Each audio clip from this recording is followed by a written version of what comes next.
સસ્તા અનાજની દુકાનની અંદર આ જુવાર સડેલી હાલતની અંદર આવે છે તો આ જુવાર કેટલા સમય પહેલા એ કોથળાની અંદર ભરવામાં આવી હશે? શું આ જુવાર એ 3-4 વર્ષ પહેલાની હશે? ગ્રાહકો અમને બહુ જ બોલે છે કે તમે અમને જવાબ ના આપો, પણ અમે શું કરીએ, ઉપરથી જ આવી છે, અમે અમારે આપવું પડે, છૂટકો નથી. જવાર ખરાબ આવી છે એટલા માટે સરકારને વિનંતી છે કે સારી જવાર આપે અને આગળ તહેવાર આવે છે એના માટે અમારી સરકાર જરીક ધ્યાન દોરે. એ ચોખાનું વિતરણ ઘટાડી અને પહેલી વખત જુવાર આપવામાં આવી, એ જુવાર પણ સડેલી હાલતની અંદર.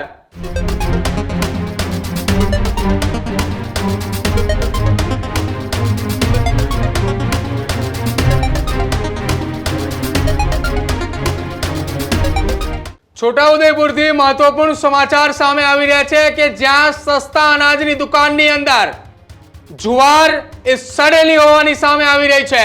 છોટાઉદેપુર નસવાડીમાં 42 રેશનની દુકાનોની અંદર સડેલી જુવારનું વિતરણ થતું હોવાના સમાચાર મળી રહ્યા છે. ચોખા ઘટાડીને જુવાર આપતા ગુણવત્તાની ઉપર સવાલો ઉઠી રહ્યા છે.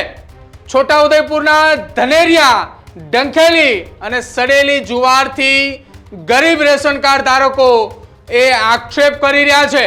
ગોડાઉનથી જ નકામી ક્વોલિટીની જુવાર મળતી હોવાનો એ સસ્તા અનાજની દુકાન ધારકોનો દાવો છે. બીજી તરફ રેશન કાર્ડ ધારકો કહી રહ્યા છે કે પશુઓ પણ ન ખાઈ શકે એવી જુવાર અમને આપવામાં આવી રહી છે. ફૂડ એન્ડ ડ્રગ્સ વિભાગ સેમ્પલ લે તો ફેલ બતાવે આ પ્રકારનો દાવો એ લોકો કરી રહ્યા છે.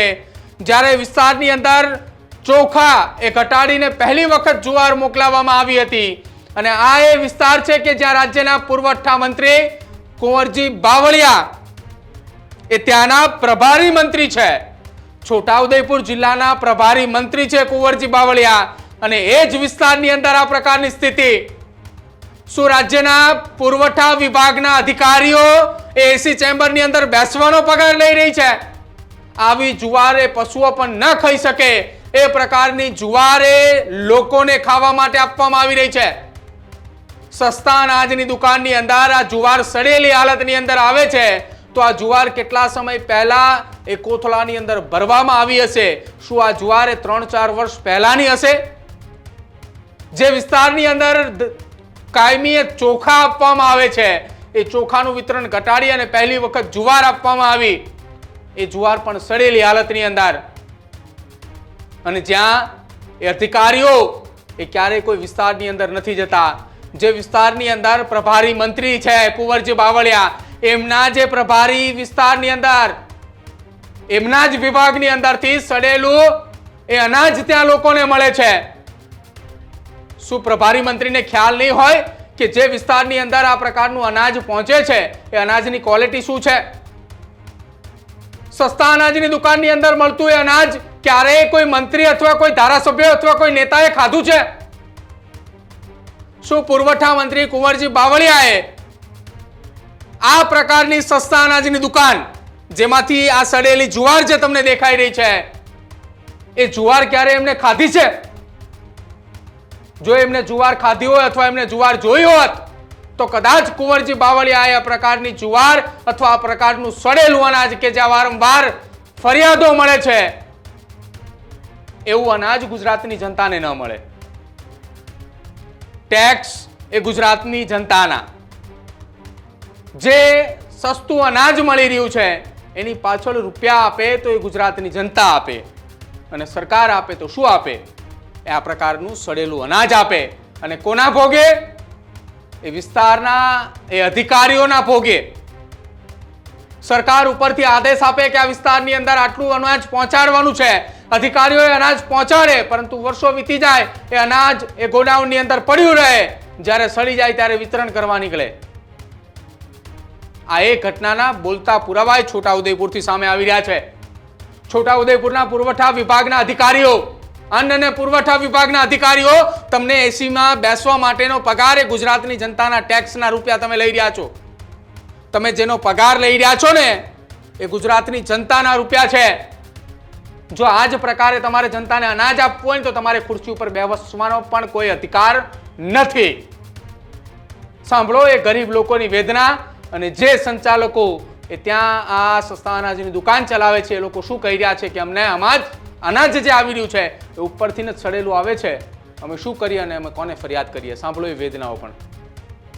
જુવાર બહુ જ ખરાબ આવી છે. અમુક જુવાર કટ્ટામાં સારી આવી છે, અમુક કટ્ટા ખરાબ આવી છે.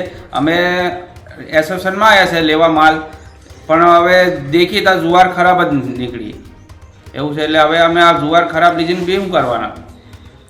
અમારો આદિવાસી વિસ્તાર છે એટલે સરકારને એવી વિનંતી કે અમે આ બાજુ બધા મકાઈ જ ખાવાવાળા છે, પણ જવાર પહેલી વખત આવી છે એટલે જવાર ખરાબ આવી છે. એટલા માટે સરકારને વિનંતી છે કે સારી જવાર આપે અને આગળ તહેવાર આવે છે એના માટે અમારી સરકાર જરીક ધ્યાન દોરે. જવાર દળાવીએ તો જવાર બધી કાળી છે એટલા માટે રોટલા કાળા બને, એના અમે હવે રોટલા કાળા ખાઈને બીમાર જ થવાય ને, એટલે સરકારને વિનંતી કે જવાર સારી આપે. રેશન કાર્ડમાં પ્રમાણ 5 કિલોનું છે વ્યક્તિ દીઠ. એમાં 2 કિલો ઘઉં ને 3 કિલો ચોખા આપવામાં આવતા હતા. એની જગ્યા પર આ વખતે 2 કિલો જવાર છે અને 1 કિલો ચોખા આપવામાં આવે છે. જુવારમાં શું પરિસ્થિતિ? જુવાર થોડીક ડંખવાળી છે એટલે લોકો અમને બહુ બૂમો પાડે છે ઘરાઓ કે તમે આ એવી શું કામ લો છો, પણ અમે શું કરીએ? અમને ઉપરથી આપવામાં આવે છે એવું અમે શું કરીએ છીએ અહીંયા ગ્રાહકોને? ગ્રાહકો જોડે કેવી ચકમક કરે? ગ્રાહકો અમને બહુ જ બોલે છે કે તમે અમને જવાબ ના આપો, પણ અમે શું કરીએ? ઉપરથી જે આવી છે અમે અમારે આપવું પડે, છૂટકો જ નથી. તો આ લોકોની વેદના અને વેપારીએ પોતાની વાત કરી. લોકો કહી રહ્યા છે કે આગામી સમયમાં તહેવાર આવી રહ્યો છે, અમે સરકારને વિનંતી કરીએ છીએ કે અમને મકાઈ આપે, અમને ચોખા આપે, અમે એ જુવાર નથી ખાતા. અને આ એવી જુવાર છે કે જે વેપારી છે તે પણ કહી રહ્યા છે કે આ ડંખવાળી જુવાર છે, સડેલી જુવાર છે, જેની લોટ પણ નથી દળાઈ શકે એવી પરિસ્થિતિ. જો આ જ જુવાર એ રાજ્યના મંત્રીઓ અને રાજ્યના ધારાસભ્યો ખાઈને બતાવે જે તે વિસ્તારની અંદર આ પ્રકારની પરિસ્થિતિ હોય ત્યાંના, તો ગુજરાતની જનતા ખાવા તૈયાર હશે. પરંતુ મંત્રીઓના એ નિવાસસ્થાને ક્યારે આ પ્રકારની સસ્તા અનાજની દુકાનથી એ અનાજ નહીં પહોંચતું હોય અને કદાચ એમને ભૂતકાળની અંદર ક્યારે આ પ્રકારનું અનાજ નહીં ખાધું હોય, જેથી કરીને તેમને આ પરિસ્થિતિ નહીં સમજાય. અન્ન અને પુરવઠા વિભાગના મંત્રી, રાજ્ય સરકારના કેબિનેટ મંત્રી કુંવરજી બાવળિયા, તેમનો આ પ્રભારી વિસ્તાર હોવાની પણ વાત સામે આવી છે. તેમ છતાંય જો તેમના વિસ્તાર પ્રભારી વિસ્તારની અંદર જો આ પ્રકારની સ્થિતિ હોય તો તમે સમજી લો ગુજરાતની અંદર કઈ જગ્યાએ કેવા પ્રકારની કેવી પરિસ્થિતિ હશે. એક નાનો અને સામાન્ય માણસે ક્યારે ખુલીને આ પ્રકારની વાત કરશે? એ તો એને જે મળવાનું છે એ લઈને ઘરે જતો રહેશે. એને 1 મહિનાની અંદર 5 કિલો રાશન મળે છે, જેમાં નક્કી કરેલું ભથ્થું છે કે 2 કિલો ઘઉં અને 3 કિલો ચોખા આપવામાં આવતા હોય. 2 કિલો ઘઉં, 2 કિલો ચોખા અને 1 કિલો દાળ આપવામાં આવતી હોય તો એ લઈને જતો રહેશે. એ ક્યારે આ પ્રકારના વાદ અને વિવાદમાં નહીં પડે.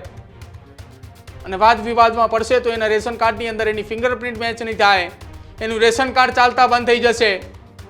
એને મહિનાની અંદર જે 5 કિલો રાશન મળતું હોય છે રાશન મળવાનું બંધ થશે. આ પ્રકારની સ્થિતિ એ ગુજરાતની અંદર છે. અધિકારીઓ એ ચેમ્બરમાં બેઠા હોય છે અને એની નીચે શું કઈ ઘટના બનતી હોય છે ક્યારે જોવા પણ નથી જતા. અને ખાસ તો આદિવાસી વિસ્તાર, જ્યાં લોકો કહે છે કે અમારી મજબૂરી છે, અમે આદિવાસી વિસ્તારની અંદર રહેતા હોઈએ. આવી પણ ફરિયાદો અનેક લોકોની આવી રહી છે. સાંભળો અમારા સહયોગી રફીક દાણીવાલાનો ત્યાંનો ગ્રાઉન્ડ ઝીરો રિપોર્ટમાં. ત્યાં એવો એ જુવાર એ હાથમાં લઈને પણ તમને બતાવશે કે કયા પ્રકારની સ્થિતિ છે. છોટાઉદેપુર જિલ્લાના નસવાડી તાલુકામાં 42 સસ્તાનાની દુકાનો આવેલી છે. આપ તસવીરોમાં જોઈ રહ્યા છો. આ નસવાડીની સસ્તાના સંચાલક છે. તેઓના જણાવ્યા મુજબ નસવાડી તાલુકામાં અનાજનો જથ્થો જે ફાળવવામાં આવે છે તેમાં ચોખા એક વ્યક્તિ દીઠ પહેલાં 2 કિલો આપવામાં આવતા હતા, તેની જગ્યા પર 1 કિલો કરવામાં આવ્યા છે, જ્યારે 2 કિલો જુવારનો જથ્થો ફાળવવામાં આવ્યો છે. આ જુવાર જે છે તે સડેલી છે અને તેના કારણે રેશન કાર્ડ ગ્રાહકો જ્યારે લઈ જાય છે ત્યારે તેઓને ખબર પડે છે. અનેક ફરિયાદો રેશન કાર્ડ ગ્રાહકોએ આના સસ્તાના સંચાલકોને કરી છે. જ્યારે સસ્તાના સંચાલકોને આ જથ્થો ગોડાઉનમાંથી આપવામાં આવ્યો છે, ગોડાઉન મેનેજર આને ધ્યાન આપ્યું નથી અને હાલ સસ્તાના સંચાલકો અને રેશન કાર્ડ ગ્રાહકો વચ્ચે જે જુવારના જથ્થાને લઈને ભારે ચકમક પણ જરે છે. ત્યારે જે ગરીબ લોકોને અનાજ આપવામાં આવે છે તે સડેલું અનાજ આપવામાં આવે છે, તેનો આ વરવો નમૂનો છે. Rafiq Dhaniwala, newsroom, Chhota Udepur.